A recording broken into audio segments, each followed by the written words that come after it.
Okay, so now we have a reading from Tia Dallas from To Lie with Lions. The mouth of hell opened when they were a long way out to sea, and the glacier over Katla lifted its city of ice into the sky. Rowing, they watched, and Kathy watched with them. Now you could no longer diminish what was happening by translating it into human dimensions. This was not a play. This was the hurling into the sky of 1,000-ton blocks of ice, glinting and roseate in the thundering night. This was the discharge of millions of gallons of boiling water, plunging down from the mountain in a wild, dashing glitter, outrunning the billows of its own pink-flushed steam. This was a spectacle of red and gold flames, of spinning fireballs, of swathes and columns of sparkling ashes and sand. This was the crack and thunder and roar of explosions and the massive, evil susurration of the deluge, continuous as the hiss of the sea. This was the twilight of the gods.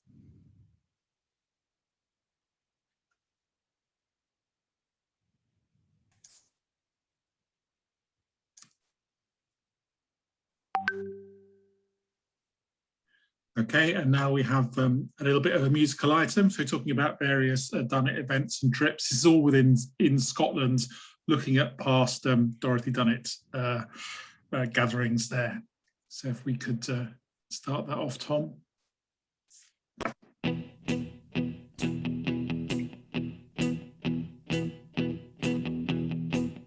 When I wake up, well, I know I'm gonna be the man who wakes up next to you. When I go out, yeah, I know I'm gonna be the man who goes along with you. If I get drunk, well, I know I'm gonna be the man who gets drunk next to you. And if I haver, yeah, I know I'm gonna be the man who's havering to you. But I would walk 500 miles and I would walk 500 more to be the man who walked 1,000 miles to fall down at your door. When I'm working, yes, I know I'm gonna be the man who's working hard for you. And when the money comes in for the work I do, I'll pass almost every penny on to you. When I come home, oh, I know I'm gonna be the man who comes back home to you. And if I broke, well, I know I'm gonna be the man who's going over you. But I would walk 500 miles and I would walk 500 more just to be the man who walks 1,000 miles to fall down at your door.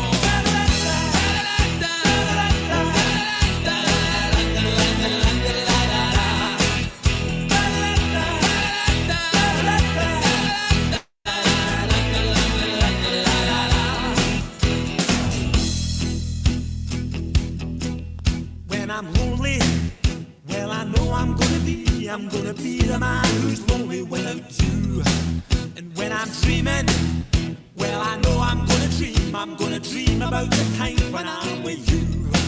When I go out, well, I know I'm gonna be the man who goes along with you.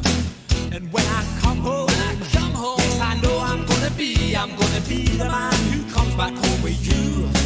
I'm gonna be the man who's coming home with you. But I would walk 500 miles and I would walk 500 more to be the man who walks 1,000 miles to fall down at your door.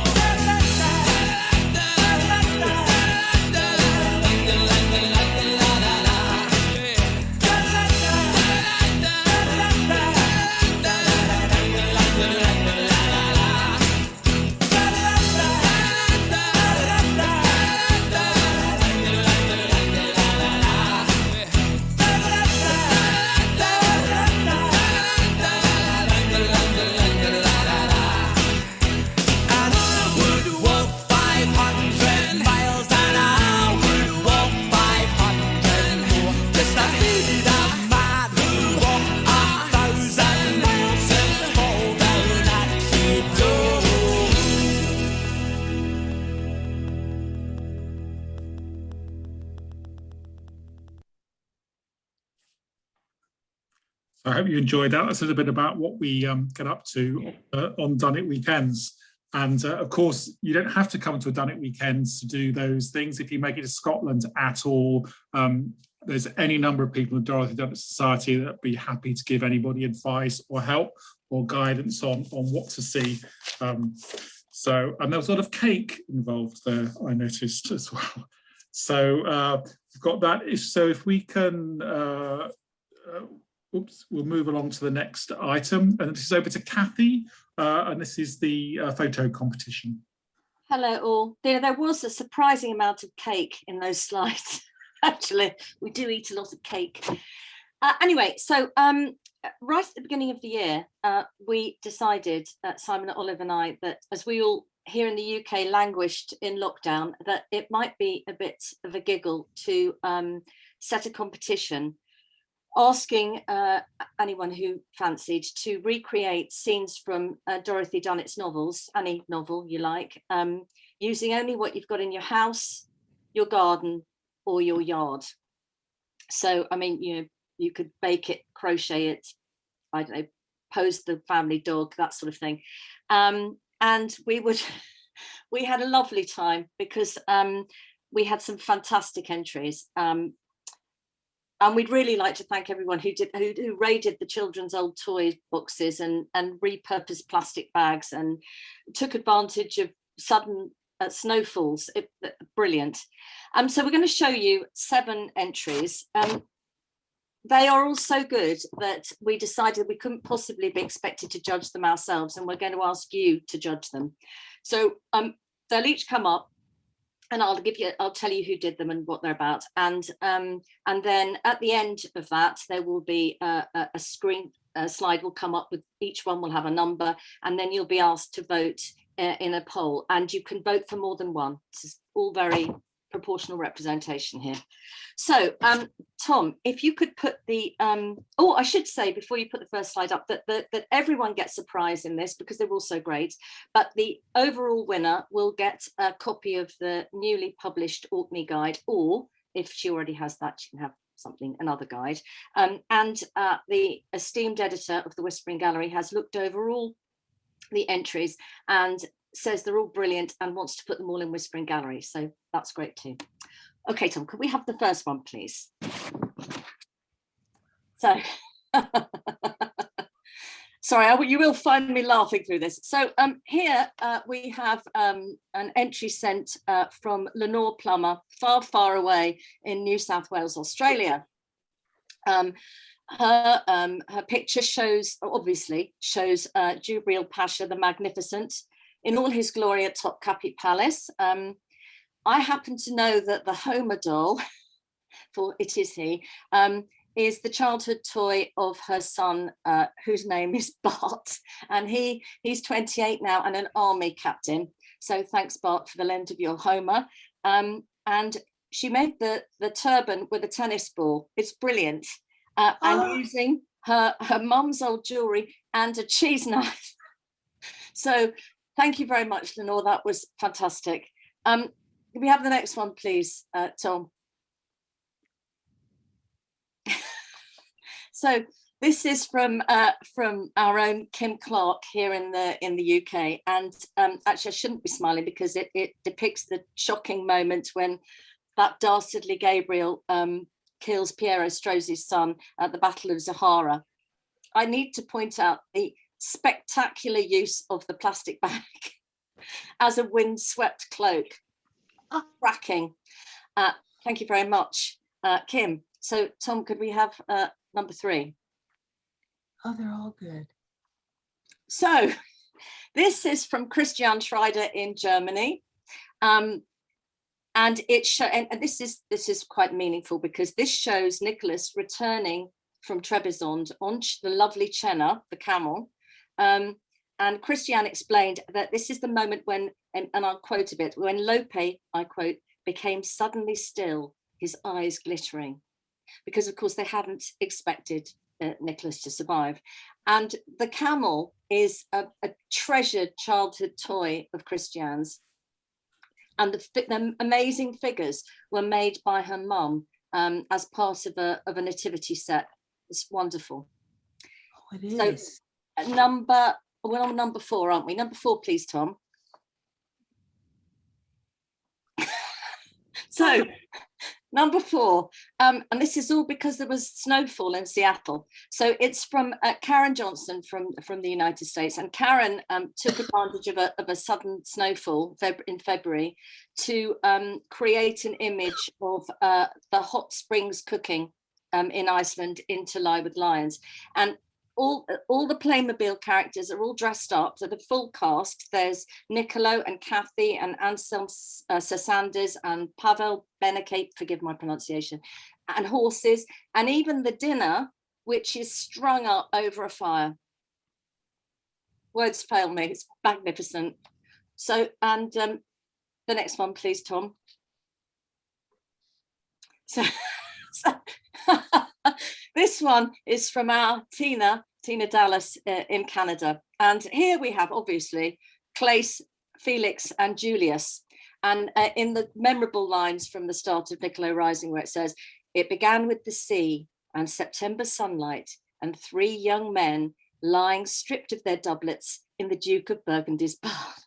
And I'm presuming, Tina, that is actually your wine cooler, because it is most certainly lumped with cherubs.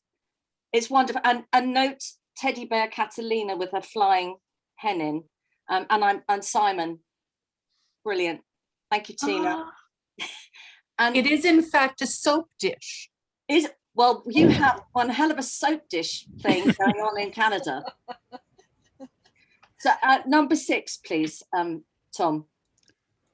So it's a complete change of mood now. So this was sent by Isabel Bachman. I'm going to call you Isabel Bell, and it'll all become clear later on the next one. I think this is absolutely beautiful. Isabel's in Canada, by the way. It's a sort of mood montage that Isabel's used some poppies and her Hebrew set to show that poignant moment in Djerba, where between Marta and Guzel and the Hebrew artist that's making the poppies. And I'll just read the little quote that Isabel was thinking of as she created this. "On a groundwork of delicate veining, a handful of poppies glowed, their vermilion petals and green leaves spiraling in an echoing mosaic of colour. Her eyes were full of tears. Looking at it, Marta asked, 'It is beautiful. Is there nothing for me?' I just think it's lovely. So thank you, Isabel. And then finally, please, Tom. So this is also from Isabel, and a total change of mood. So we have, we're being whisked off to the burning heat of Africa in scales of gold. Nicholas, Jalis and the crew are trekking across the baking savannah to the river water that they hope will save them. By the way, that barking you can hear is my dog. I'm sorry about that. He's outside. He wants to come in. Now, Belle, that's Belle the character, not Isabel the creator. Belle is depicted here. She's really not well, right? She's feeling very sick indeed, and she looks sick, can I say? And Isabel's used a bonsai tree as a sort of, how do you pronounce, baobab tree. Looks really good. But Isabel did say that the little felt figure there, I'm quoting her from her email, could be a lion, maybe. So as Yoda would say, very good it is. Wonderful. So folks, that's our 7 entries. Tom is going to put a slide up now with them all numbered so that you can see which is which. I think he is anyway. Yay. So if you would like to make note of your favorite, because you can vote for more than one. So we have, I'll go through them. So we have at the beginning, number 1 is Lenore's. Do you want me to show them again? Would you just, yes, please. Just briefly, if you wouldn't mind, I'll keep my mouth shut. You just go through. No, you can right, say number one. Number 1. Number 2. 3. 4. 5. 6. And 7. And I think there'll be a poll, magical poll technology will appear in a sec. There you go. So please do vote.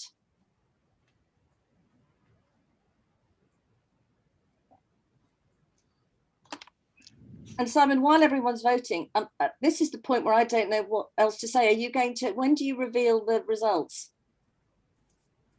I'll just wait a couple of minutes. Then everyone will have a chance. We're at 60% voted so far, so we're not, won't be long. Yeah, 52 out of 84. Well, isn't technology miraculous? It's quicker than Strictly. Come on, there's 23 of you who haven't voted yet.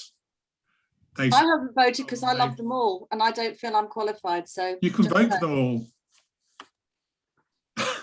all.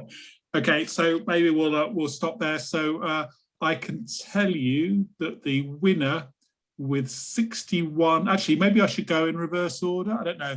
The Bakwara has 20%. The Youssef's Mosaic, that's the Ebru, picture number 6, and the Shellfish have 38 each. Amazingly, the Return from Timbuktu with the camels, the snow picture, number 4, You Better Stand Back, and the Niccolo Rising picture, 76, have 46% each.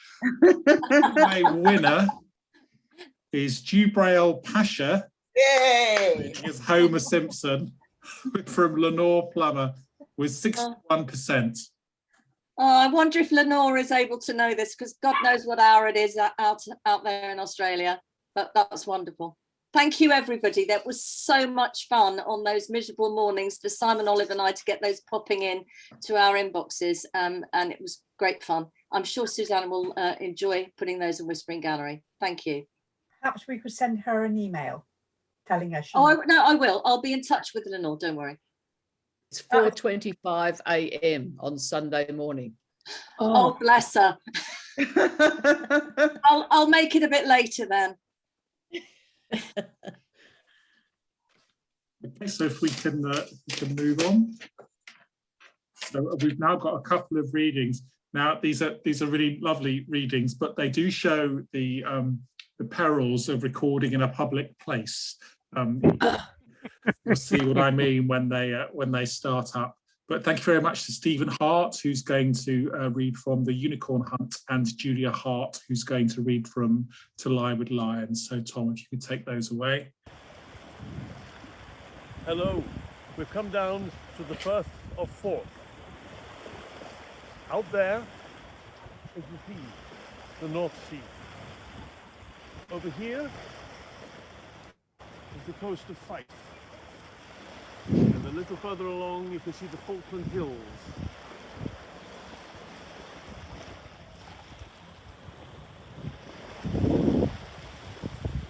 Further up, not to be seen, are the 3 great modern bridges. But before we get to them, we would arrive at the port of Leith. Now, I'm Stephen Hart. I'm going to read you the first of 2 descriptions of somebody arriving at Leith.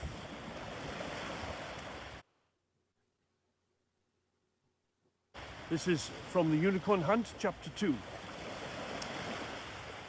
On the east coast, naturally enough, everyone knew where Nicholas van der Poel was, except his acquaintance, the Burgundian envoy, who, on that same afternoon in October 1468, was methodically sailing into the river haven at Leith, the port of the king's great town of Edinburgh.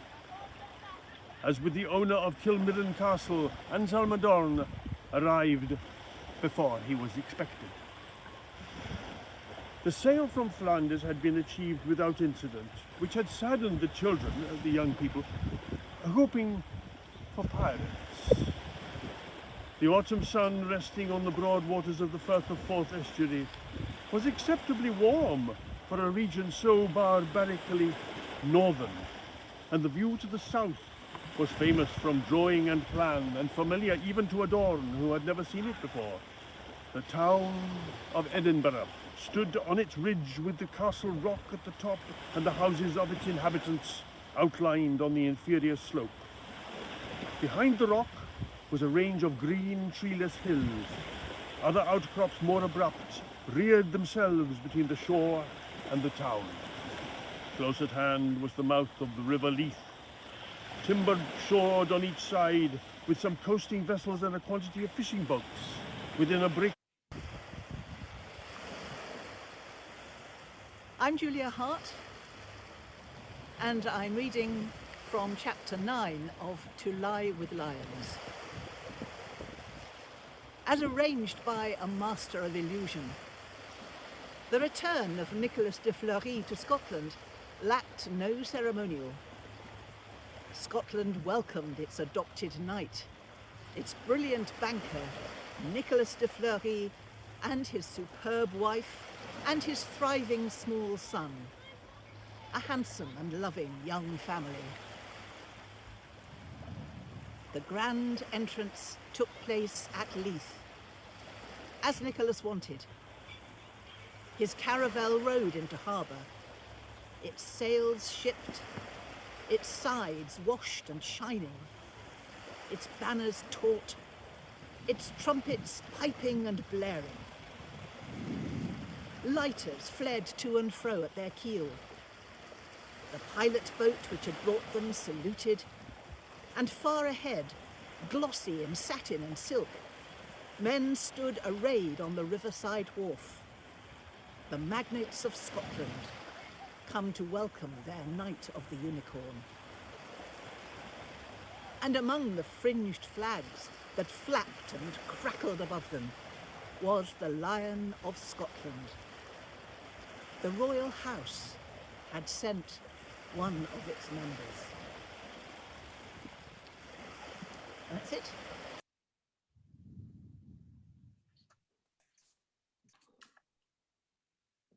Okay, I don't think, I don't know whether we had any memories provided, Jenny.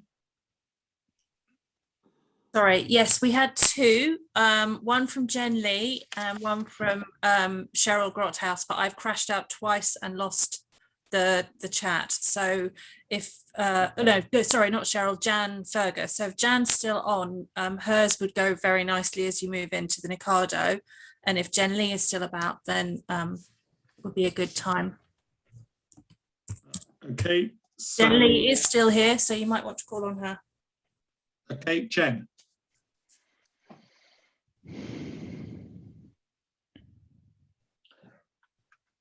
Hi, Jen. Got it. Unmuted. Hang on, I might even see me again. Hey, I've been asleep for a couple of hours, and I woke up just in time to vote for the photos. But anyway, I saw Dorothy Dunnett in 2000 when she came to Melbourne in Australia, little seaside town called Frankston, and she was at a large room full of people, and it was a meeting being run by a local bookshop, and so she read out the rooftop race from Queen's Bay, and she did some questions and answers, and talked about reading the books. And then she was, for a long time, had a huge queue for book signing. So I duly got into the queue, and all starry-eyed, and she very kindly signed some of my books, old ones, I might say.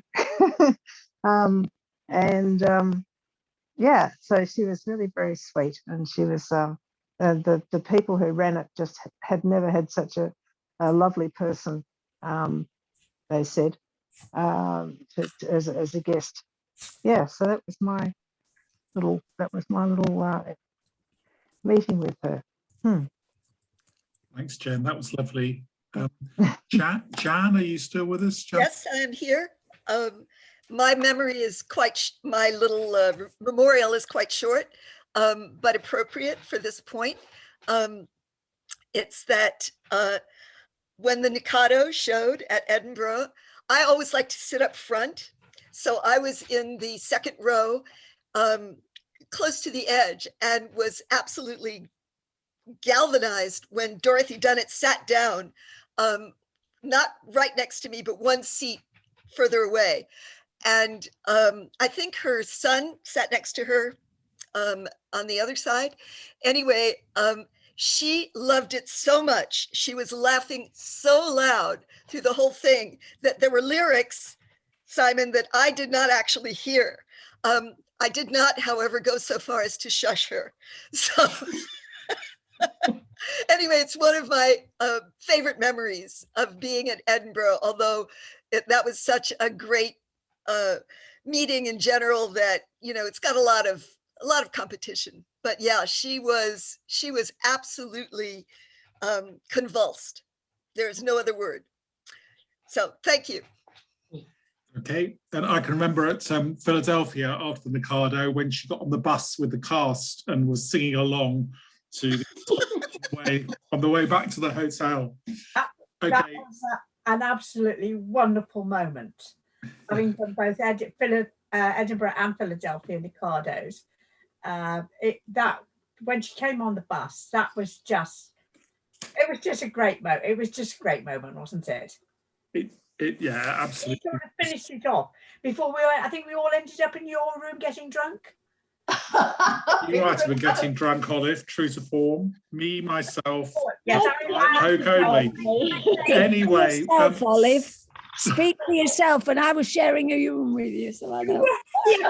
So, if we can, because we're pretty much going into the next item now. So, now we were due to start this at 7:15, 19:15, I think, and we're late. It's 19:35. So I'm proposing that we have a 10-minute break to give people a little bit more of a break, because it's been quite full on. Do stay or come back and watch along. We're going to have people who were there talking about it. You've had a taster of that. It's a video that's been online for a while and it's been seen before, but it now has subtitles. So you'll get some of the things you miss. And if we reminisce over the top, you'll still be able to see, you know, to see what was being said. Also, the video will be put up online with the subtitles after that, so you can watch it back again at your leisure. I really do hope that you enjoy it, but I'll see you all back here at 2:45. Then that would be great. Cheers. We'll make some tea. So that was such a good week, wasn't it? Amazing. It was. Really. And that journey back from Philadelphia to New York by bus. It was just a nightmare. That when we were singing what Lady Dunnett has done on the bus. It was that, wasn't it? Yes. Yes. Yeah, that was in Philadelphia. I remember that. Oh, yeah, I'll just mention a memory if I may, just quickly, because of course she was there at the gathering. But it was great to get her book signing, but also I was one-on-one with her for a few minutes. And of course, I was an absolute idiot. I have no idea what I was babbling about, quite honestly, but she was adorable. She was just so sweet.